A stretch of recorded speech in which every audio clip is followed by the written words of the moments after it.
you shared the ring with Spence and sparring. I know that you guys are always working with each other and stuff like that, but you can understand the skill Yeah. level when you're in there with that guy. And then you can also go and watch somebody and envy their repertoire, their skill set, and say, wow, styles make fights, but I think this style is just a little bit too more difficult if you match up with the others. Do you think you see that when it comes to Crawford and Spence, or do you really feel like that's a 50-50 fight? You don't lean towards anybody, or you do lean towards somebody? No, I always say it's a 50-50 fight. But again, like I said, I've been in the ring with both of them dudes, and just sparring at least. But like, Okay. and I watched them. I've been to their fights. Me and Errol both went to Al Heyman at the same time. We was with the teammates. Errol was actually one of the only few. He was actually one of the only few dudes to this day that actually believed in me that I would do something in boxing. I was actually like I didn't have as much experience as like those guys did when I got to the team. But that's how me and Errol got close. He always believed in me and same thing with Bud. Bud believed that I was going to become a world champion. So I always got love for those two. But like in terms of skill wise, they both are very different.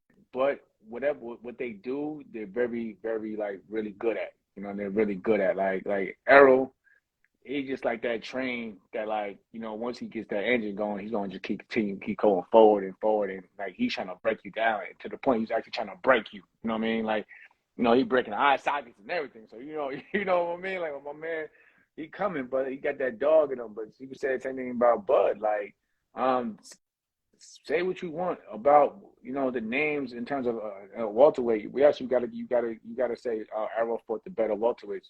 No, taking nothing from that, but like I always say this, like there's a lot of tomato cans out there that have a granite chin. You know what I mean?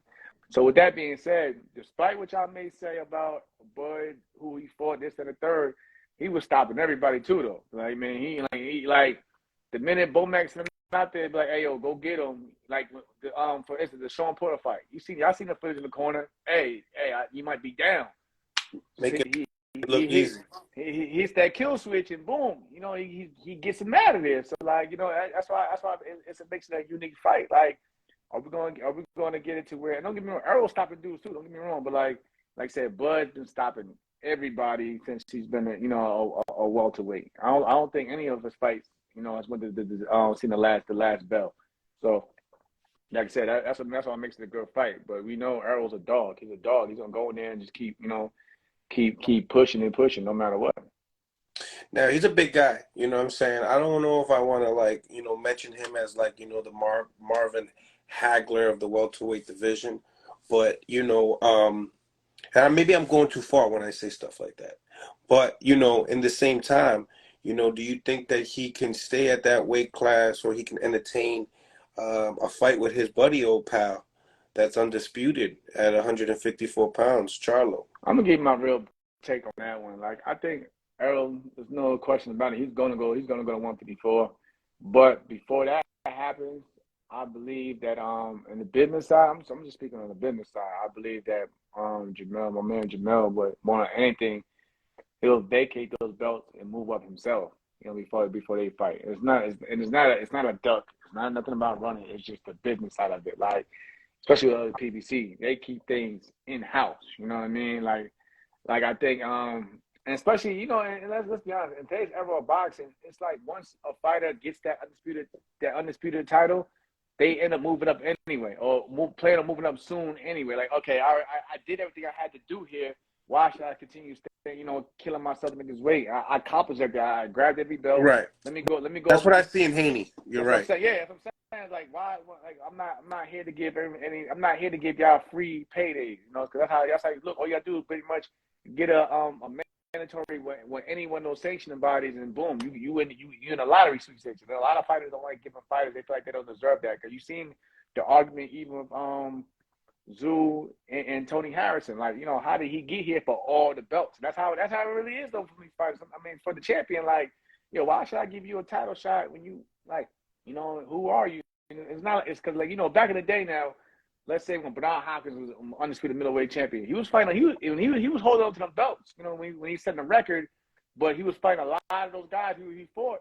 You probably don't even remember. And then nothing like and Beehive's one of my favorite fighters coming up. But like now the boxing landscape is so different. You don't see that anymore where fighters are like trying to hold on to the undisputed title for like 18 plus fights, especially when it's more like when everyone's now you see more business minded. They don't want to pay the sanctioning fees. They don't want and that plays a big part. That's because a lot of y'all don't know, man. Oh, I know. Every belt is 3% off.